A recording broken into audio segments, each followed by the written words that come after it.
روز بخیر همدیاران عزیز، کسانی که ما را در این پخش زنده شبکه فیسبوک تماشا میکنند.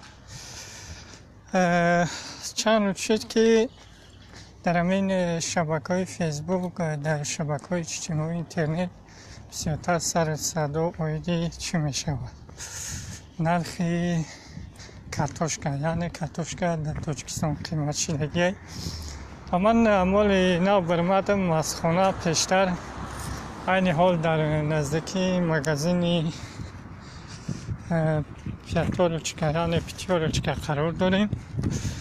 خب میخواستم که نرخ نوا را بدویم بینیم، برای که طول چند روز شد ندر مبدیم و نرخ نوا را در اینجا میبینیم. اگر اینترنت منقطع نشود نرخ هم میبینیم.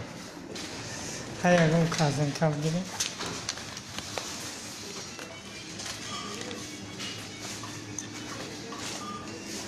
خب چند روز شد که در ما سر صدا آمد.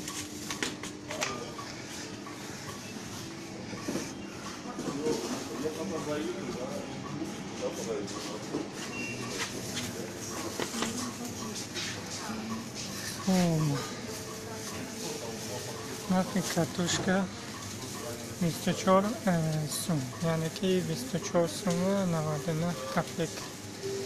این کارتوشکای نو، کارتوشکای نو نقشتنجا 56 روبل، 56 روبل 99 کپیک. چند میشه امروز در شبکه فیسبوک ما دیدم کارتوشکا 15 سوم میشینه دیدم.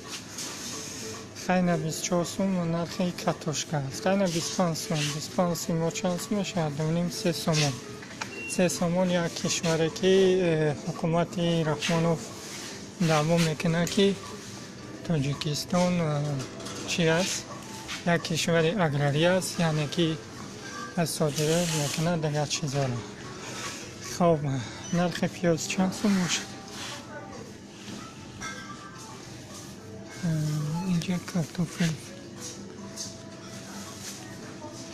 خلاص اینم یا نرخ‌های هستن که کپوس 28 سوم، یک پمیدوری هست 64 سوم. خیلی تقریبا یک 20 سومونی می شود. خب وقتی کیلو سبزی را ببینی ششتگی توزه است، یک کیلوش 36 روبل 99 کپیک. خب تقریبا چند سوم می شود؟ تقریبا 36 سوم. خیلی حساب کنید که این بیل همینجا این بیل است، این بیل 499 روبل شدگی قیمت شده. چیز نکن میکنیم 300 چند است.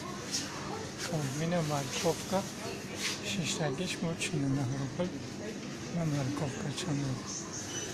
خب ما اصلا برای همین کارتوشکا بود بحثای ما برای کارتوشکا بود بسیارتر. همون را میخواستم که به هموطنایی که برسونم که در اینجا معاش یک کوچه رو به تقریبا از 25,000 روبل روسی زیاد است.